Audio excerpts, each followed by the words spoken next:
Olá pessoal, tudo bem? Mais uma provinha? Vamos lá então. Deixa eu acertar aqui. Provinha da Prefeitura de Niterói, no Rio de Janeiro, né? Rio Grande do Sul, não, Rio de Janeiro.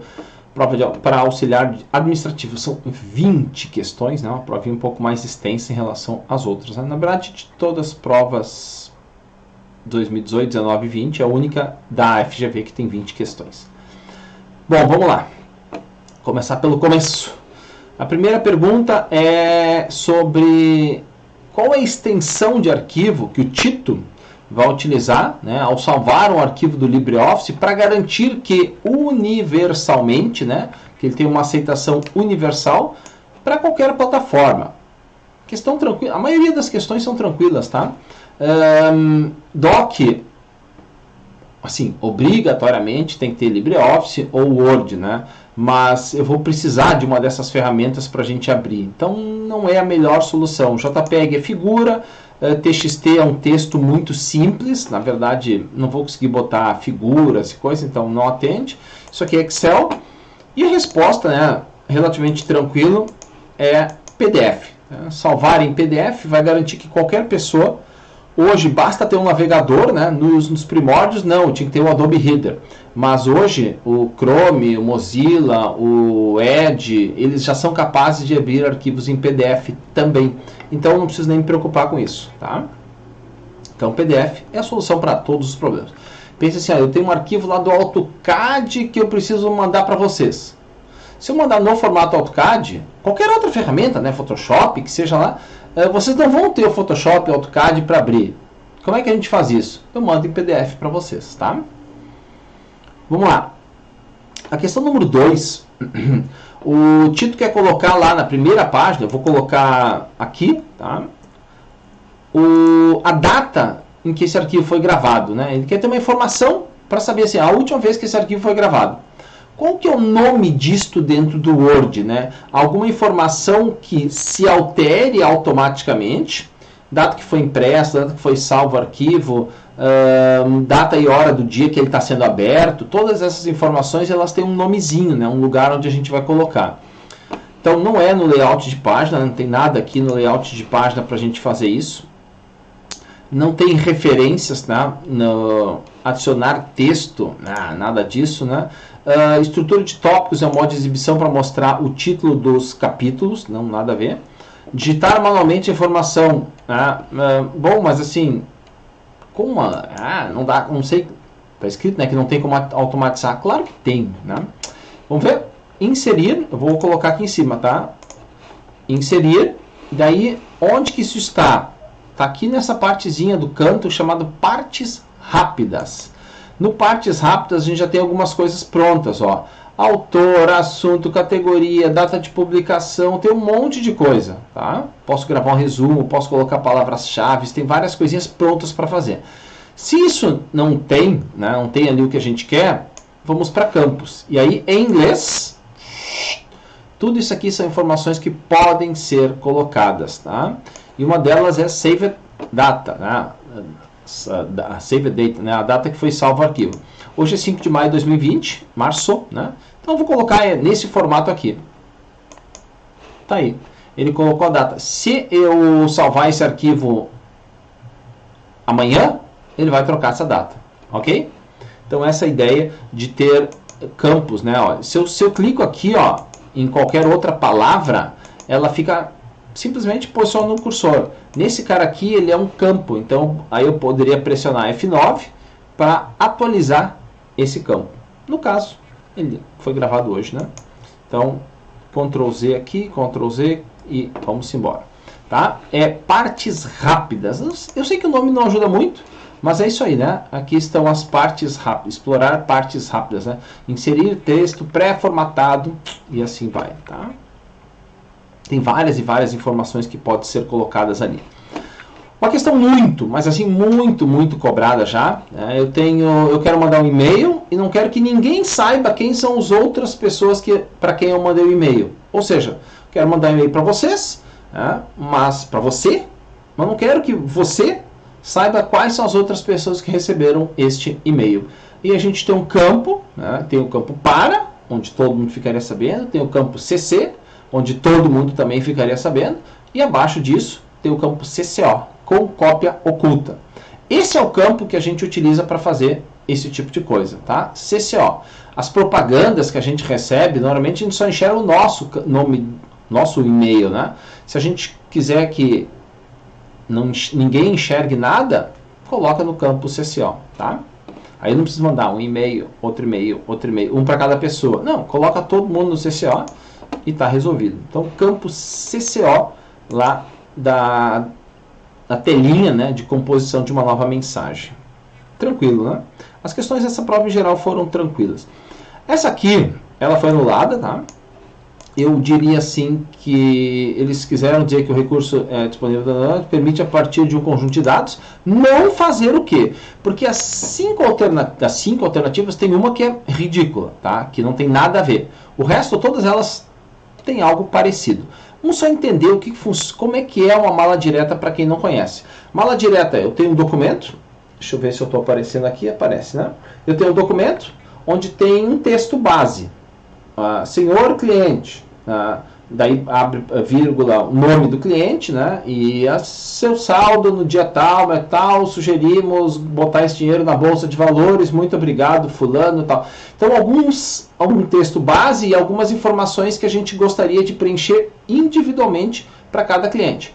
Desse outro lado, eu tenho um outro arquivo que tem todas as informações dos clientes. O nome dele, a conta, a sugestão que a gente daria para esse cliente. Então, o que a mala direta vai fazer? Vai pegar esse texto base e vai colocar em cada um dos campos as informações que estão nesse outro arquivo. Então, a gente junta isso e manda e-mail, imprime, preenche envelope, sei lá, faz o que a gente quiser.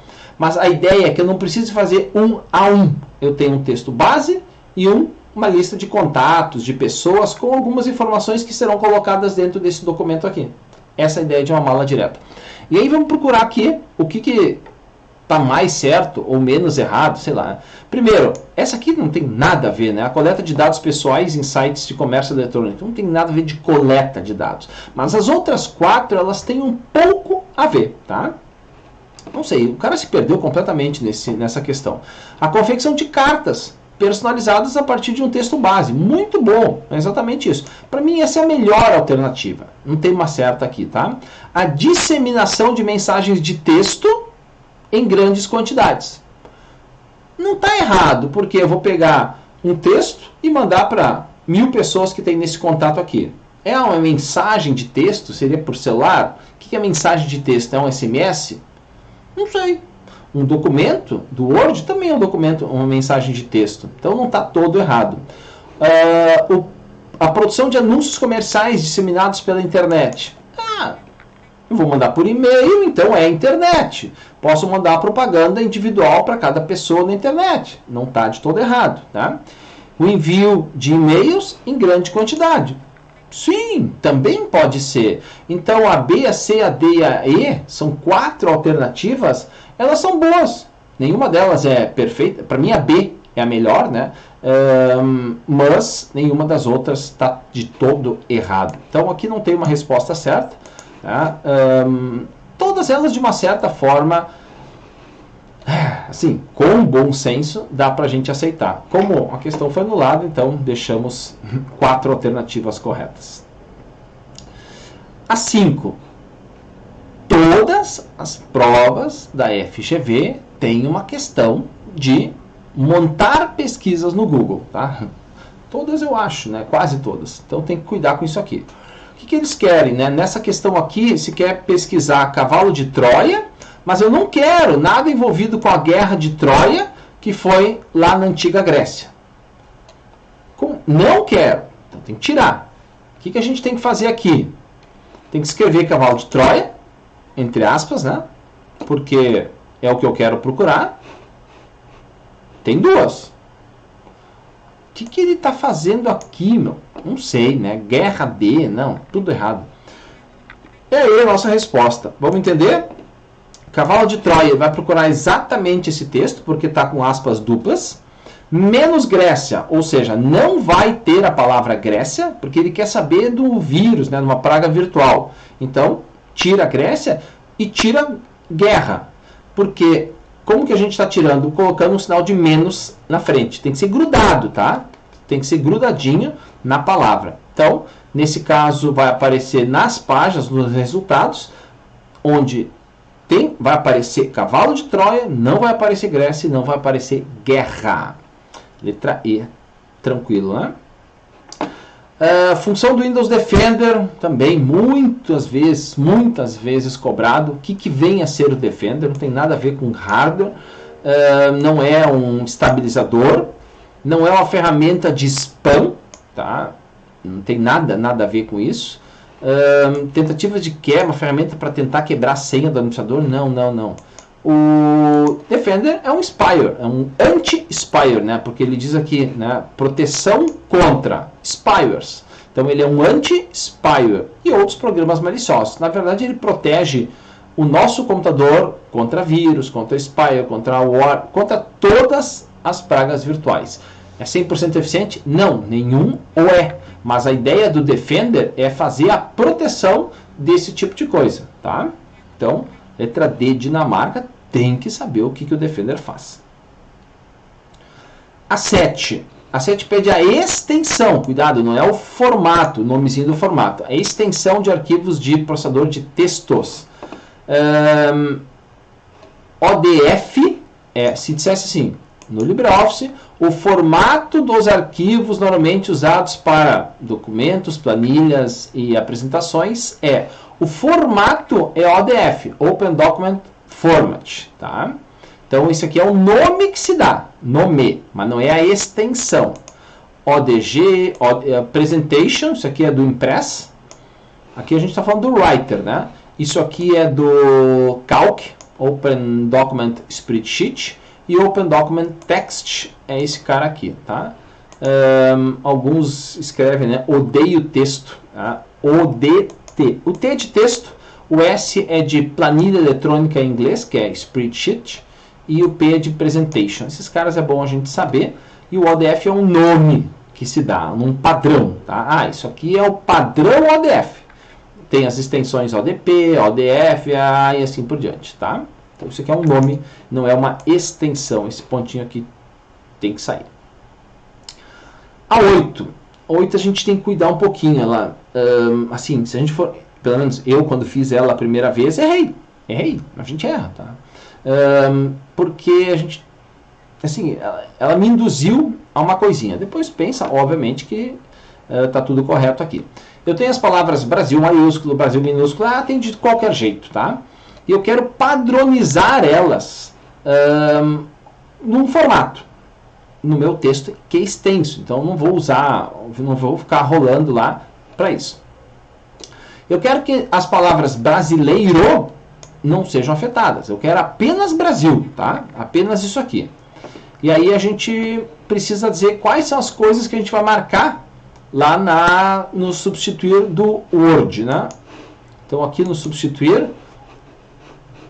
Mas a gente tem as 3 opçõezinhas aqui e ele quer saber quais delas a gente vai usar para fazer isso.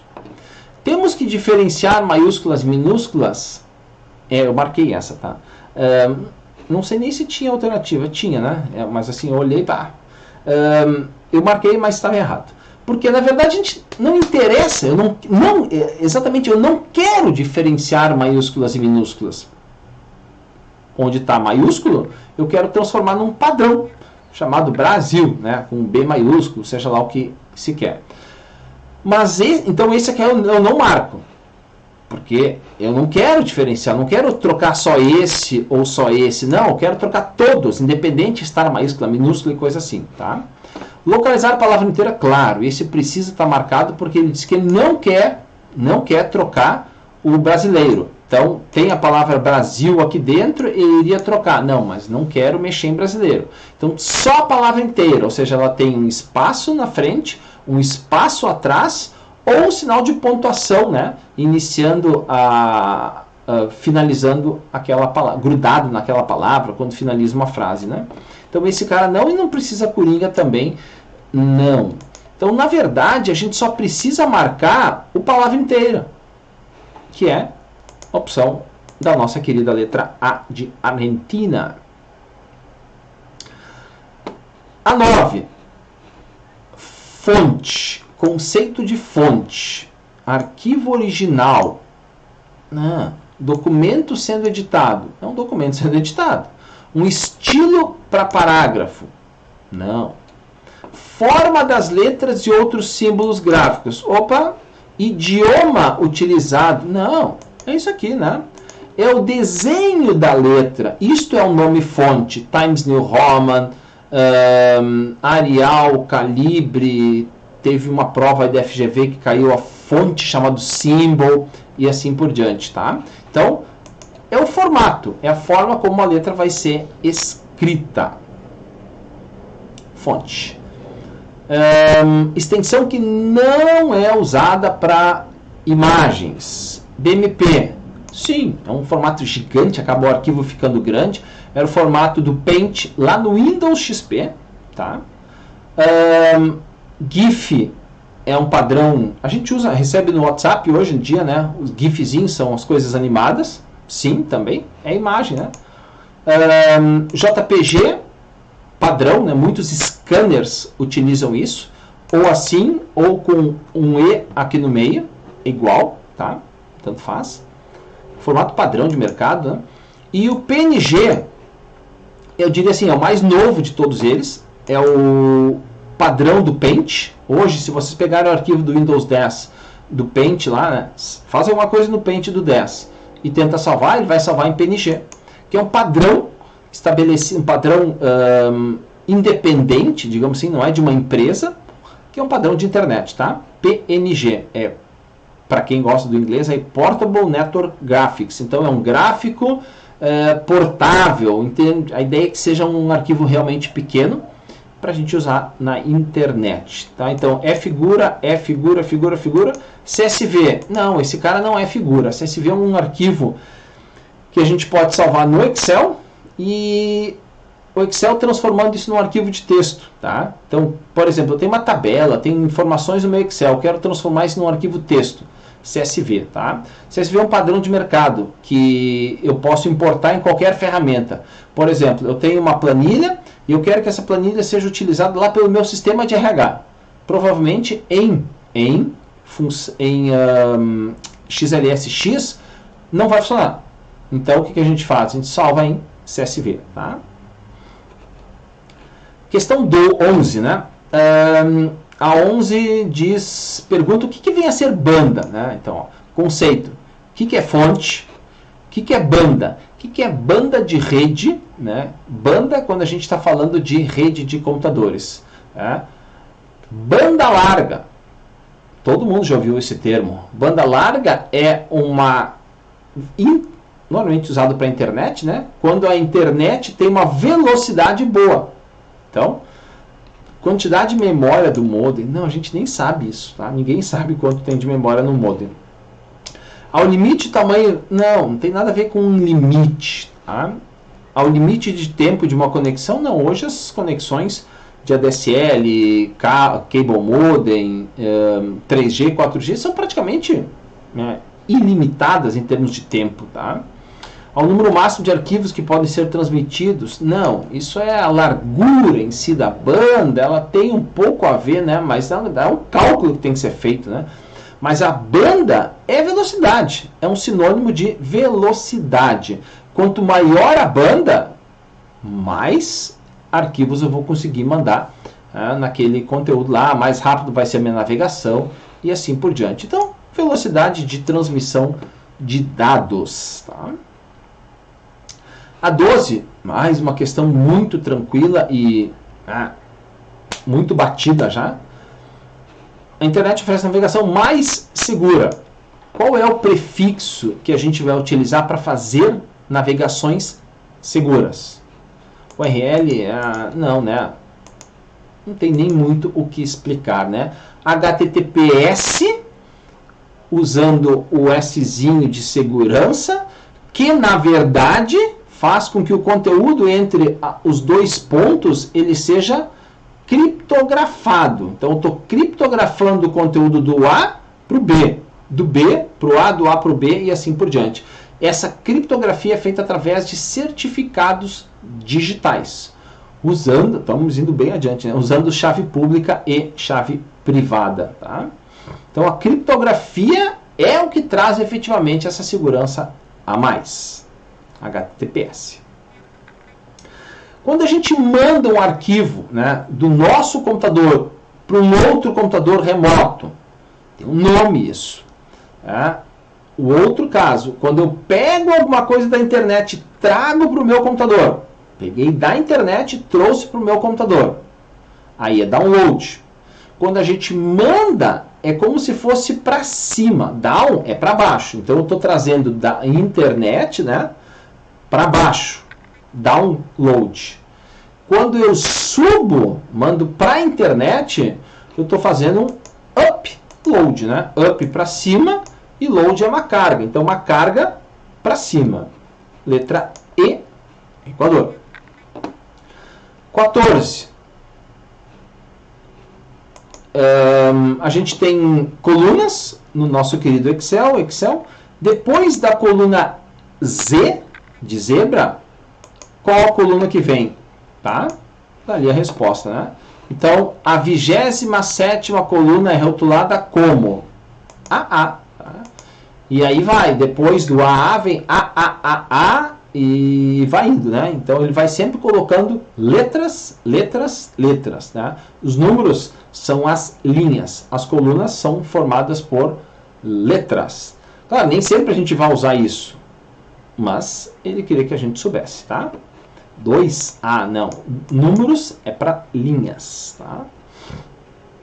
ZA, não sei de onde é que ele tirou isso. Z, depois vem o A, não, nada a ver, tá? É AA, nome da coluna. Esta aqui é uma questão de Excel que eu não precisaria calcular. Por quê? Todas as questões aqui, elas têm erros. Esse ponto aqui não existe, tá? Esse ponto não é uma multiplicação do B2 pela média dos caras. Não, tá? Do A1 até A4. Né? Pelo que a gente olha aqui, a média desses caras aqui, 12, 42, 45 dividido por 45, 45 dividido por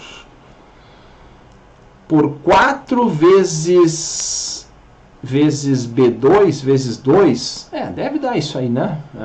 Sim, vai dar isso. Mas é um cálculozinho com vírgula já, né? Já complica. Mas aparentemente é isso que ele quer por aqui. Então, assim, vamos lá. Aqui tem erro. Esse ponto não existe. B2 mais média de... Opa, pontinho. Não existe. 2 pontos aqui no meio. Meu Deus do céu. Intervalo de B... Não, nada a ver. Aqui, a gente não tem exatamente um erro, tá? Isso aqui não botei, mas certamente vai funcionar no Excel, tá? Ele não vai dar erro. Os outros todos vai dar erro, os 3 primeiros. Aqui a gente está fazendo B2 vezes a média apenas do A14. A14 está lá embaixo. A14 vai dar 0. Vezes 2, vezes o B2, vai dar 2 e não vai dar 30. Então isso aqui está errado porque o resultado não dá. Não vai ter um erro de formatação, um erro de sintaxe do Excel. E essa aqui está perfeita, né? A gente vai pegar o B2, vai multiplicar pela média do A1 até o A4, né? Antes eu fiz do A1, fiz tudo errado, né? Então é a média desses 4 caras aqui, multiplicado por 2, que é o B2, tá? Mas assim, todas elas têm um problema de formatação. E se a gente olhar, né, o que ele está querendo calcular, né? Calcular a média desses caras aqui, certamente vai dar 15, tá? Por quê? Porque 15 vezes 2 vai dar o 30. Mas não precisava chegar nisso, tá? Não precisava chegar nisso, né? Fiz confusão antes, né? Então, no iniciozinho lá, eu falei desses 4 caras aqui. Não, nada a ver. São os 4 As aqui, né? Então, o único que não tem um erro de formatação e que não vai dar o resultado 0 é a letra D de dado, tá? Bem fácil a questão, só não deixa o professor atrapalhar vocês.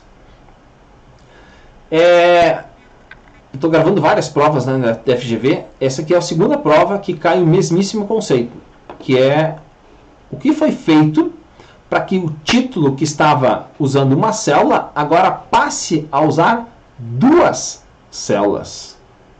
Esta formatação chama-se mesclar, né? Então, lá no Excel, pegar isso aqui, tá? 3 aqui, teste. Quero que esse cara use essas 3 células, mesclar e centralizar. Ele passa a usar as 3 células. A célula T, T3 e S3 não existe mais, tá? Só existe a célula R3, que é essa aqui, tá? Então é mesclar. Essa outra, essa que a gente tem que, digamos, fazer um cálculo muito complicado, né? Tem que cuidar um pouquinho. Ele está pedindo a soma de C2, o 2 pontos é o até, de C2 até C4. Então nós vamos somar o 2, o 3 e o 4. Vamos somar só 3 valores. E os valores são respectivamente 3, 4, o 2 não precisa, né? Porque o 2 é o C1, está aqui. Então a gente vai somar o 3, o 4 e o 5.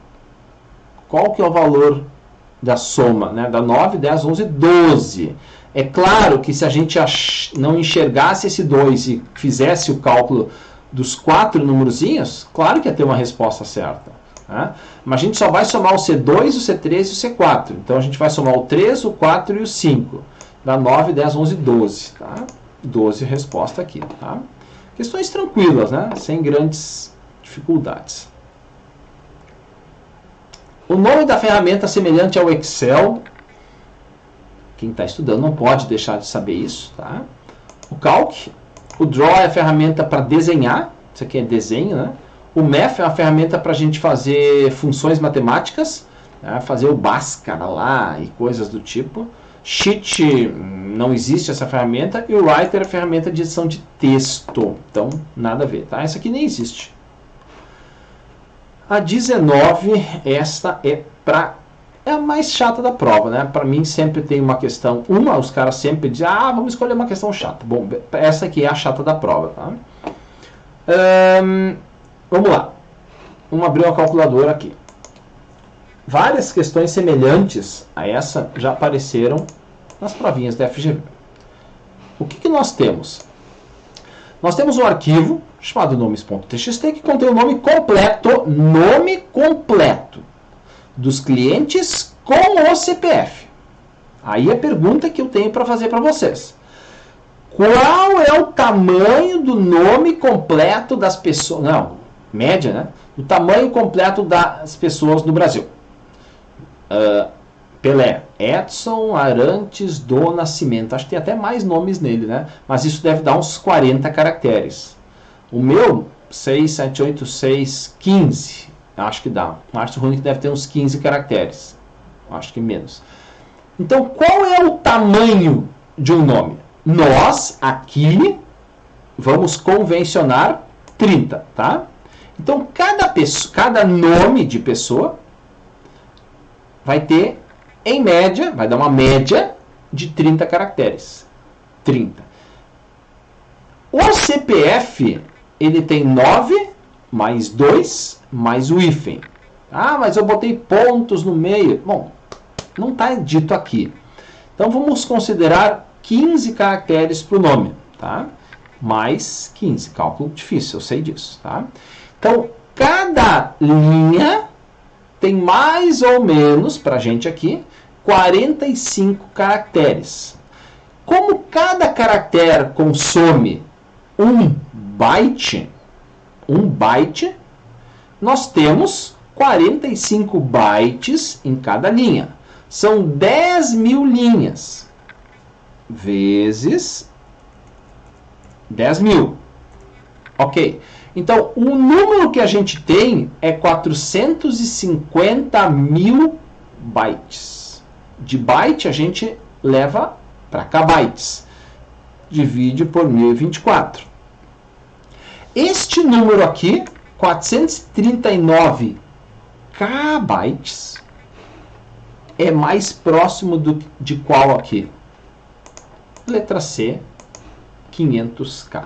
Então, para a gente chegar no número deles, mais ou menos, cada linha, nós calculamos aqui 45, tinha que ter 51, mais ou menos, né? 51 caracteres. Então, o nome, considere aí em torno de 39, 40 caracteres e mais 11 para o CPF, daria 51 vezes 10.000 é igual a isso aqui, dividido por, tá?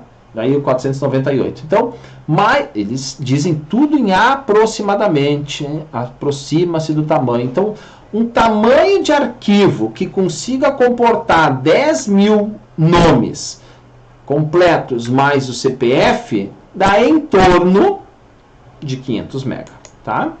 500 mega. Para mais, para menos, um pouquinho, né? O nosso aí deu uns 400, mas o nome pode ser um pouco maior, um pouco menor. A gente pode botar ponto cada ponto vai considerar um byte no CPF e assim por diante, tá? Então, se a gente botar 40, vai ficar muito, muito, muito próximo, tá? Se cada nome tiver em média 40 caracteres. Legal? Então, uma questão chata, 500K no chute, difícil de acertar. Tem que saber que cada caractere é um byte. Aqui a gente vai ter 500.000 bytes, mais ou menos, tá? E a nossa última questão, muito tranquila também, é uma questão que pergunta qual é o nome do dispositivo, né, em computador de mesa, em um computador chamado de desktop, onde a gente faz o armazenamento permanente das informações. Fonte é para ligar energia, né? Memória é armazenamento temporário. Memória RAM ela é volátil. Desliguei, perdi todo o conteúdo lá dentro. Então, memória RAM não é armazenamento permanente. A placa-mãe ela não tem... Ah, mas eu sei que não. Em geral, né, para nós, para concurso, a placa-mãe não tem armazenamento. O processador, ele também não vai armazenar as coisas permanentemente. Ele recebe, processa e manda de volta. Então ele não tem característica. Eu sei que ele tem memórias internas, eu sei disso, mas ele não tem característica de ser um cara que vai armazenar conteúdo. Ele é simplesmente um processador. Ele recebe informação, processa, altera, faz o cálculo e devolve. Não tem função de armazenar. Quem vai fazer o armazenamento? Muito tranquilo, o disco rígido, né? Disco rígido, hard disk, o nome que vocês quiserem para isso. Bom, meus amigos, encerramos aí mais uma provinha, né? Como sempre, não esqueçam, deixe seu like, inscreva-se no canal e até a próxima prova. Abraços, fiquem aí com a gente.